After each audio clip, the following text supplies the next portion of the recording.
Ngayon tatalon lang tayo, mga bossing, no? Tatalon lang ho tayo. Mamaya kasi ang kaduktong niyan yung ICC na ho eh. At si General Torre, mga kababayan, kauna-unahang nagsalita pagkatapos o patapos ang kanyang bakasyon patungkol sa ICC ho, mga bossing. Ngayon, Zimmerman, tumalon muna tayo dito kay Rodante Marcoleta, mga bossing. Ano sabi ni Lacson?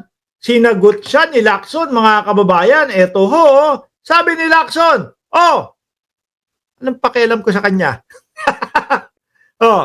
Di ba? Mainit ho yan dalawa na yan eh. Umpisa pa lang ho ng hearing, mga kababayan, doon sa Senate Blue Ribbon nung isang araw. Ano? Mainit na silang dalawa agad. Sabi dito, anong pakialam niya?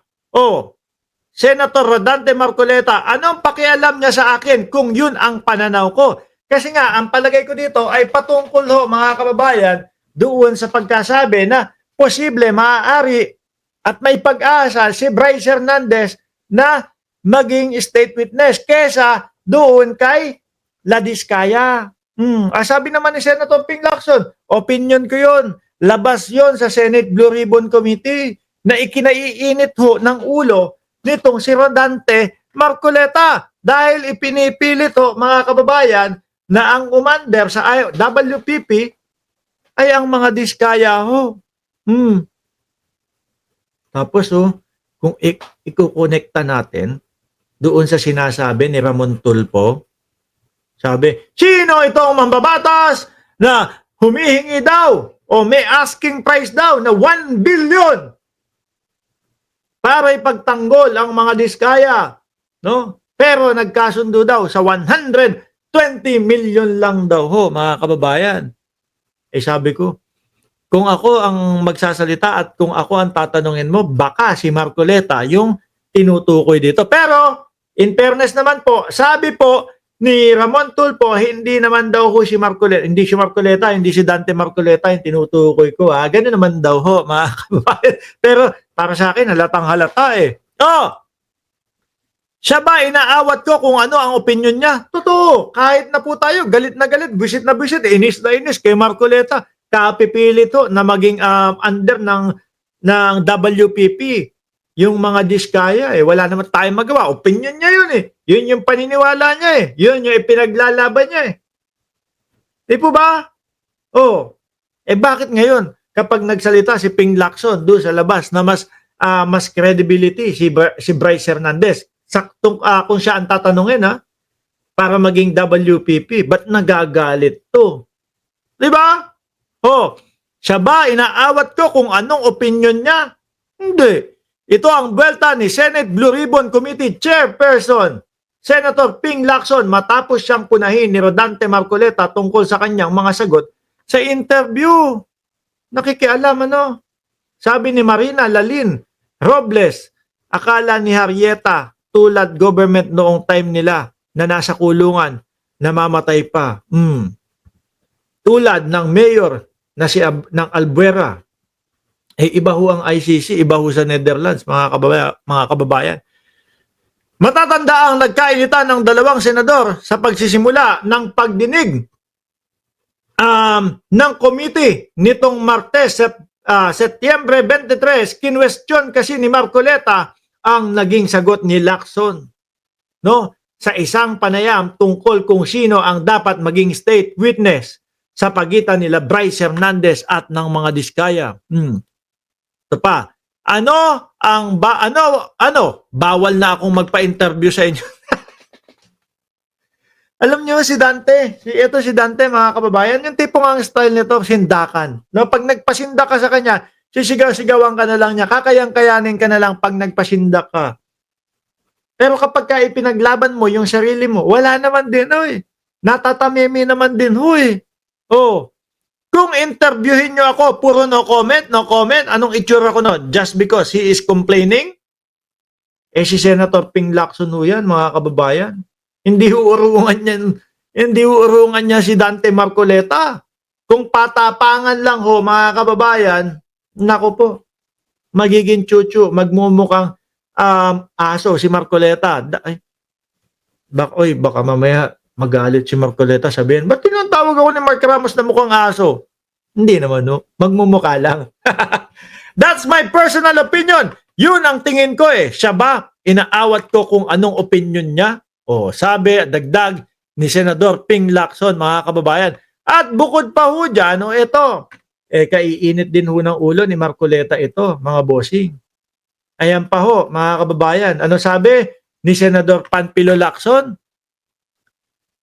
Yun pong pag balik-balik o soli ng pera, lagi pong sinasabi ni Marcoleta na, wala sa batas yan, ganito, hindi naman alam ganito, ganyan, no? Para maging state witness o para sumailalim sa witness protection program, ganito. Wala naman pong gano'n, no?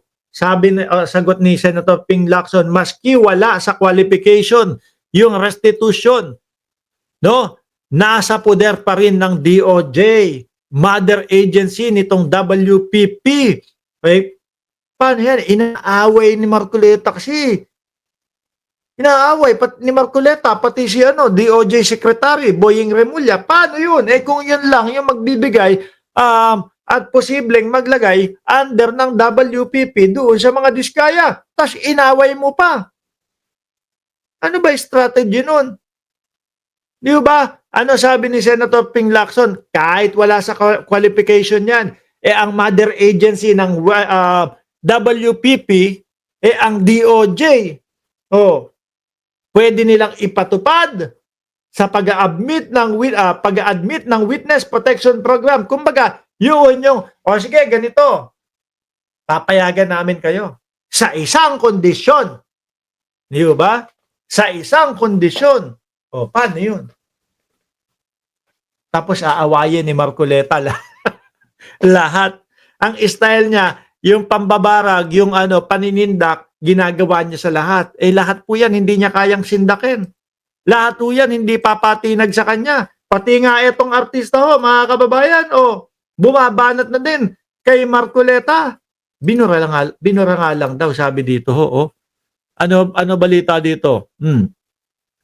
Kim Chiu statement against Marcoleta, deleted tweet post, sabi daw no? Hindi natin sure kung ito po ay talagang post ni Kim Chiu, lalo na nakita lang ho natin mismo dito sa balita nila, no? Marcoleta walk up, he is always angry.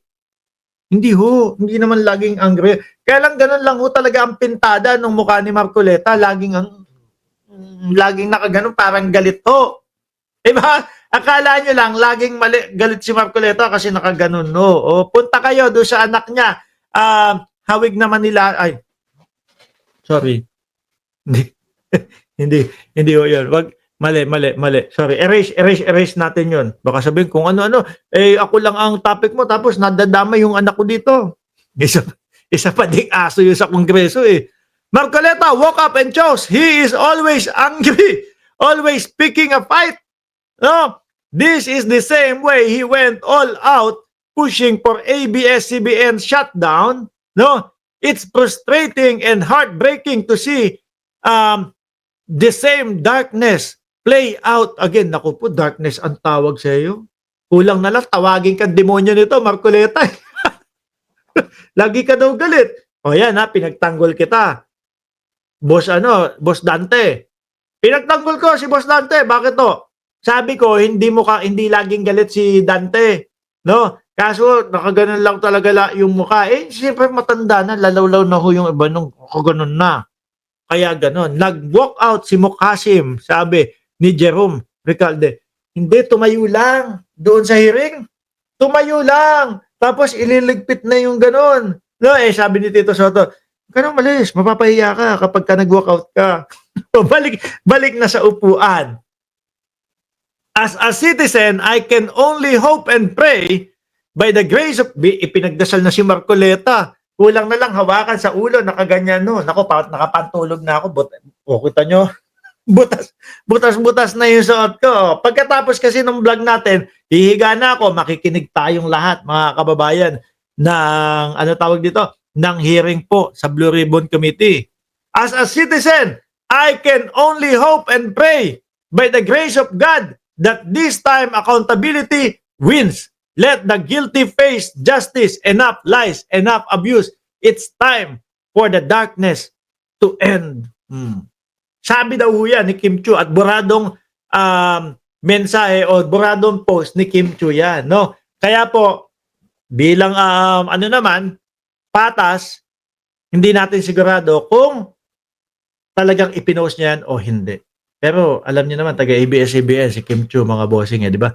Sabi ni Madrazo Mar 70 sa ipahuli na din ng ICC ang reyna ng mga DDS na may sayad upang tumahimik na ang bansa. Sabi ni Madrazo Mar 70.